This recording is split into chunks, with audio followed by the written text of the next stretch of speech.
जय श्री कृष्णा आप सभी को। आज मैं आपको अक्षय तृतीया की पौराणिक और पारंपरिक कहानी सुनाने जा रही हूँ।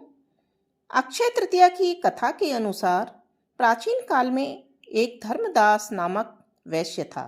धर्मदास अपने परिवार के साथ एक छोटे से गांव में रहता था।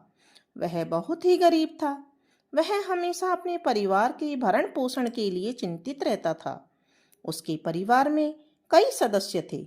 धर्मदास बहुत ही धार्मिक प्रवृत्ति का व्यक्ति था।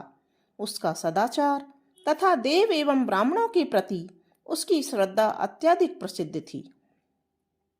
एक दिन किसी महापुरुष ने उसको बताया कि वैशाख शुक्ल तृतीया को यदि धर्म पुण्य किया जाए तो उसका पुण्य अक्षय रहता है, अर्थात कभी खत्म नहीं होता है। बस फिर क्या था, अक्षय तृतीया व्रत के महात्म्य को सुनने के पश्चात उसने अक्षय तृतीया पर्व के आने पर सुबह जल्दी उठकर गंगा में स्नान किया, विधि पूर्वक देवी देवताओं की पूजा की और व्रत के दिन सामर्थ्य अनुसार जल से भरे घड़े, पंखे, जौ, सत्तू, चावल, नमक, गेहूं, गुड़, घी, दही, सोना तथा वस्त्र आदि वस्तुएं भगवान के चरणों में रखकर ब्राह्मणों को अर्पित की।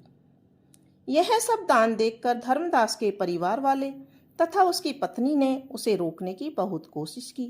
उन्होंने कहा कि अगर धर्मदास इतना सब कुछ दान में दे देगा तो उसके परिवार का पालन पोषण कैसे होगा।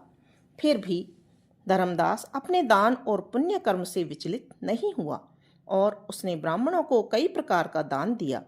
उसके जीवन में जब भी अक्षय तृतीया का पावन पर्व आया, प्रत्येक बार धर्मदास ने विधि से इस दिन पूजा एवं दान आदि कर्म किया।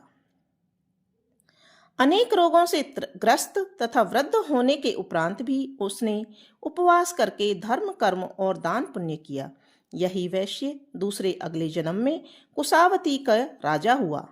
मान्यता है कि अक्षय तृतीया के दिन किए गए दान पुण्य व पूजन के कारण वह अपने अगले जन्म में बहुत ही धनी एवं प्रतापी राजा बना।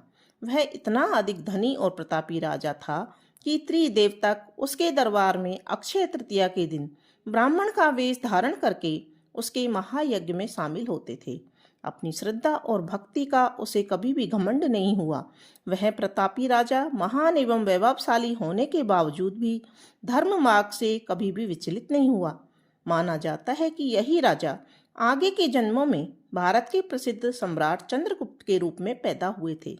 जैसे भगवान ने धर्मदास पर अपनी कृपा की, वैसे ही जो भी व्यक्ति इस अक्षय तृतीया की कथा का महत्व सुनता है और विधि विधान से पूजा एवं दान करता है, उसे अक्षय पुण्य एवं यश की प्राप्ति होती है। बोलो विष्णु भगवान की जय।